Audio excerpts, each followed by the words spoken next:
materiales que utilizamos van a ser los que se presenten a continuación. Obviamente las dimensiones de estos dependerán de qué tan grande o qué tan chico se quiera hacer el experimento, pero la idea debe persistir en que se utilice nada más. El material que utilizamos para el experimento fue el siguiente: una lija para metal del número 280, un desarmador, una pinza para colgar ropa, un marcador permanente, un flexómetro, una correa, aceite industrial, tornillos con su tuerca y arandela respectiva, 2 valeros, una varilla redonda de aluminio, una barra plana de aluminio, 2 poleas, una de ellas debe tener un diámetro mayor que la otra. En nuestro caso el diámetro mayor fue de 20 centímetros y el menor fue de 3,5 centímetros. También necesitamos un celular y una cuenta. La cuenta es el objeto que se va a deslizar en el aro. Y bueno, además de esto está el material extra que tiene que ver con lo referente a cortar y hacer hoyos en el metal. Por ejemplo, el taladro, prensas de mano de banco, cortadoras, ceguetas, escuadras, llaves inglesas, etc. Y bueno, todo esto, las dimensiones de las varillas y de los tornillos dependen únicamente del diámetro que queramos que tenga nuestro aro, ya que así podremos determinar cuánto necesitamos de las varillas y la dimensión de los tornillos. Por ejemplo, nosotros decidimos que el aro debe de tener un diámetro de 70 centímetros. Entonces, haciendo nuestras cuentas, pudimos concluir de que la barra plana de metal tenía que tener una dimensión de 3/4 de pulgada de ancho por 3/8 de pulgada de espesor y una longitud de 5 metros. Para la barra redonda de aluminio necesitábamos una de 3/8 de pulgada y cuya longitud fuera de 2 metros. Para los tornillos vimos que también necesitábamos 4 de 5/16 de pulgada y 16 tornillos de 1/4 de pulgada. Así que a eso me refiero. Dependiendo del diámetro que tenga el aro, vamos a poder determinar las dimensiones de los materiales. Para hacer el aro lo que necesitamos fue hacer un corte de 220 centímetros a la varilla redonda. Este corte posteriormente lo doblamos para formar la circunferencia de diámetro de 70 centímetros. A esta circunferencia le hicimos un corte, como podemos ver, para atornillar esta varilla. Esta varilla se encuentra a una altura de 58.8 centímetros de este punto, que es donde descansa la cuenta. Para la base del sistema, que es la que podemos ver aquí, utilizamos 2 cortes de la varilla plana. Estos cortes tienen una longitud de 2 metros. A cada uno le hicimos 3 dobleces, como podemos ver. El primer doblez, que es este, fue de 45 centímetros. El segundo fue de 95 centímetros y el tercero fue de 60 centímetros. También, como los cortes no fueron perfectos, le tuvimos que poner aquí un soporte. 2 soportes a cada parte de la base, uno superior y uno inferior. Y después a toda la base la atornillamos en la base de madera. Para las poleas, para la polea más chica, lo que hicimos fue atornillarla a una varilla, como vemos aquí. Esta varilla conecta con el sistema del aro y además pasa por esta base. Esta base está atornillada a la parte superior de la base principal de todo el sistema y en medio tiene un valero, que es el que permite que este sistema, el sistema polea chica aro, se mueva. Para la polea más grande fue algo similar. Atornillamos una base chica a la base principal y sobre ella colocamos una varilla. Sobre la varilla pusimos el otro valero a presión y sobre este valero colocamos la polea más grande. A la polea más grande le hicimos un hoyo para ponerle esta manija y así tener un mejor control sobre la velocidad de todo el sistema. Por último, y es el paso más importante, fue el dibujar una escala graduada sobre la base del sistema, en esta parte, como vemos aquí por ejemplo. Utilizamos una referencia, que en este caso fue una pinza. La pinza la colocamos a cierta altura sobre la base del sistema y esta nos ayudará para 2 cosas. Una, para saber el ángulo que tiene la cuenta con la vertical, y 2, que será que aprovechando esta ranura y con ayuda de otra persona, esta nos dirá en qué momento la cuenta se encuentra en este punto, mirando a través de la ranura. Y así sabremos la velocidad angular mínima necesaria que necesita la cuenta para estar en ese mismo punto. Y con estos datos obtendremos lo que queremos, que es el coeficiente de fricción estático. funcionamiento del experimento no es en sí muy complicado. Lo único que hacemos nosotros es mover la polea mayor con ayuda de esta manija.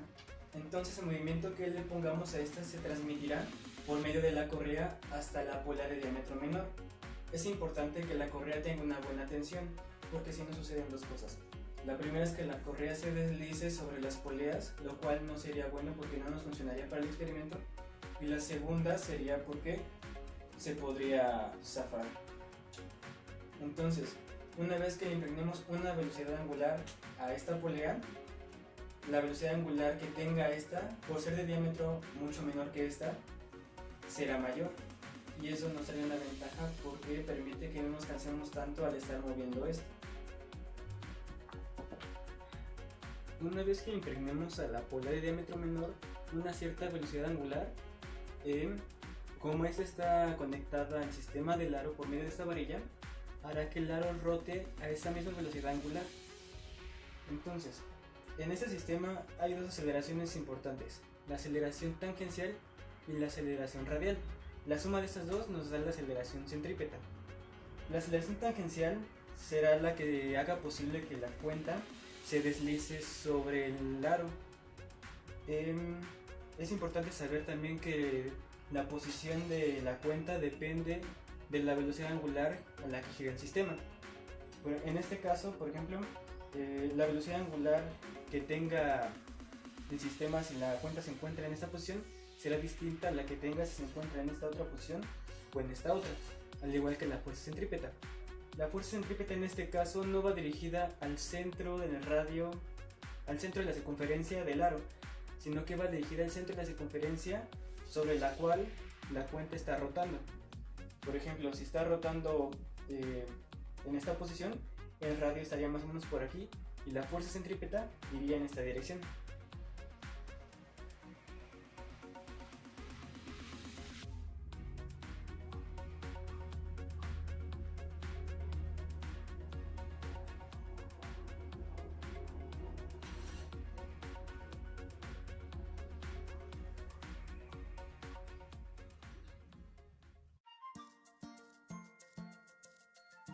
El único problema que tuvimos al realizar el experimento tuvo que ver con la fricción.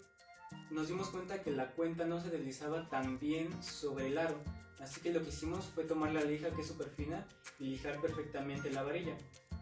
Posteriormente volvimos a colocar la cuenta y vimos que la fricción había desaparecido bastante. También antes de colocar el valero probamos con otras cuentas. Estas fueron arandelas de metal. No vimos que funcionaran tan bien, por lo que dejamos el valero únicamente.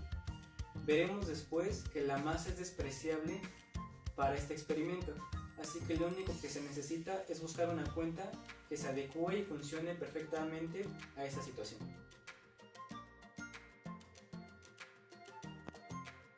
En esta parte de análisis y resultados obtendremos lo que es el coeficiente de fricción estática. Para ello necesitamos tres cosas: el ángulo que forma la cuenta con la vertical en cualquier posición sobre el aro. 2. La velocidad angular mínima que necesita la cuenta en ese punto. Y 3. El radio de la circunferencia. Nosotros ya sabemos cuál es el radio, así que nos falta nada más el ángulo y la velocidad angular mínima. Primero que nada vamos a obtener el ángulo. Vamos a apoyarnos haciendo uso del diagrama de la derecha. Como podemos ver, el ángulo lo podemos obtener a partir de dos medidas: la medida de L, que es el radio de la circunferencia del radio, y la medida de I, que es la distancia de la cuenta al centro de la circunferencia del aro. Sabiendo esto y utilizando la función trigonométrica coseno, podremos obtenerlo. Volvamos al diagrama. En diagrama sabemos y conocemos la medida de dos cosas. La primera es H0. H0 es la distancia mínima que separa la tabla del aro. Y también conocemos L, que ya dijimos que es el radio de la circunferencia. Todo lo que vamos a obtener va a depender de un único parámetro. Este parámetro es H mayúscula. H mayúscula es la distancia de la base de madera a donde queremos que la cuenta llegue cuando el sistema esté rotando. Conociendo todo esto y dándole un valor a H, podremos conocer H minúscula. H minúscula es la distancia de la base del aro a la posición de la cuenta. Esta se obtiene restando h0 a h mayúscula. Conociendo h minúscula podremos conocer i. Y ya sabemos que es un cateto del triángulo rectángulo que se forma, así que necesitamos encontrar su valor. Su valor viene dado restando h minúscula a l, o sea, al radio de la circunferencia. Ahora sí, ya que conocemos i y l, podremos conocer el ángulo utilizando coseno a la menos 1 de i entre l. El experimento en sí lo dividimos en tres partes. Cada parte corresponde a un valor de h mayúscula distinto. Para la parte 1 le dimos a h mayúscula un valor de 42 centímetros. Así, restando h0 a h mayúscula, obtuvimos un valor para h minúscula de 9.3 centímetros. De esta forma, podemos conocer i. I nos dio un valor de 25 centímetros. Como ya conocemos i y conocemos l, podemos conocer el valor del ángulo. Este para la parte 1 fue de 42.75 grados con respecto a la vertical. Para la parte 2 le dimos h mayúscula un valor de 52 centímetros, lo que nos arrojó un ángulo con respecto a la vertical también de 59.62 grados. Y para la parte 3 finalmente le dimos a h mayúscula un valor de 62 centímetros, lo que nos dio un valor para el ángulo de 79.29 grados también con respecto a la vertical. Ahora lo que nos queda es calcular la velocidad angular mínima necesaria que necesita la cuenta para mantenerse en cierto punto en el aro mientras se está rotando. Para hallar dicha velocidad angular mínima de la polea de diámetro menor, haremos uso de una ecuación que relaciona las velocidades angulares de un sistema de poleas con sus diámetros, que es la que aparece en pantalla. Nosotros conocemos el diámetro de la polea mayor y el diámetro de la polea menor. Procederemos a calcular la velocidad de la polea de diámetro mayor para así hacer un despeje de W2, que es la velocidad angular de la polea de diámetro menor, para obtener el valor. Justo para obtener el valor de la velocidad angular mínima de la polea de diámetro mayor, hicimos uso del teléfono celular. Lo colocamos a una altura de 40 centímetros sobre esta polea y empezamos a grabar su movimiento en un plano. Una vez empezamos a grabar, le dimos al sistema una cierta velocidad angular girando la polea de diámetro mayor. Lo que buscamos con esta velocidad fue hacer que la cuenta subiera hasta la posición h mayúscula que queríamos. Una vez que estaba en esta posición, empezamos a bajar la velocidad angular de la polea de diámetro mayor gradualmente. La empezamos a bajar hasta el punto en que viéramos que la cuenta se movía de esa posición que buscábamos, ya que momentos antes de que esta bajara se dio la velocidad angular mínima, que es la que necesitamos, y fue la que grabamos y analizamos.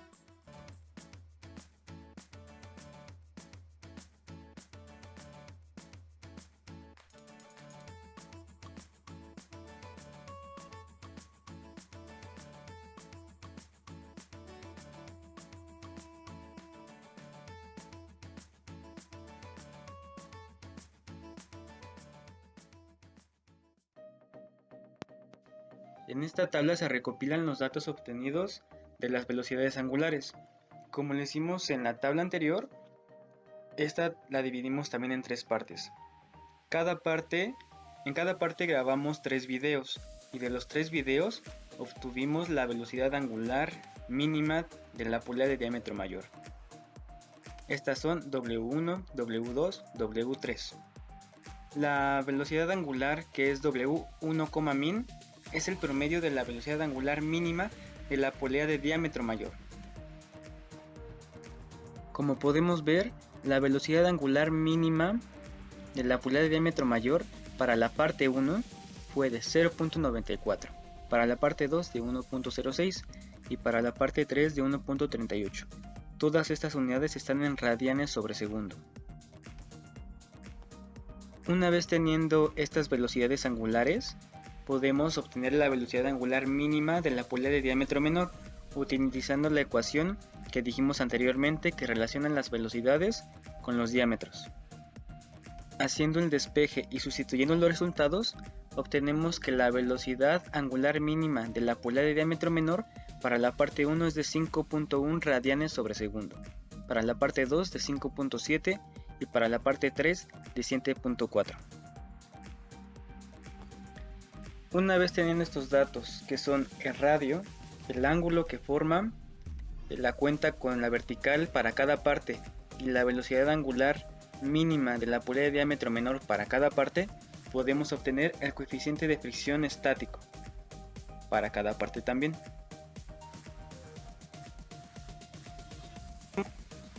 Para ello utilizaremos la siguiente ecuación que aparece en pantalla. La letra griega mu subíndice e es el coeficiente de fricción estático, g es la gravedad, θ es el ángulo que forma la cuenta con la vertical, w es la velocidad angular mínima de la polea de diámetro menor y L es el radio de la circunferencia del aro. Sustituyendo estos resultados en la ecuación anterior, obtenemos que el coeficiente de fricción estático para la parte 1 es de 0.3, para la parte 2 es de 0.3 y para la parte 3 es también de 0.3. Todos estos tienen su incertidumbre y la incertidumbre es de 0.1. Es decir, que el coeficiente de fricción estático verdadero se encuentra en el intervalo de 0.2 a 0.4. Entonces, todo este proceso nos ha llevado a saber que el coeficiente de fricción estático para el material aluminio acero con ayuda de lubricante es de 0.3 más menos 0.1. Es decir, y como dijimos anteriormente, el valor real del coeficiente de fricción estático se encuentra en el intervalo que va de 0.2 a 0.4. Lo que vamos a hacer va a ser comparar este valor con el coeficiente de fricción estático de estos mismos materiales pero sin lubricante.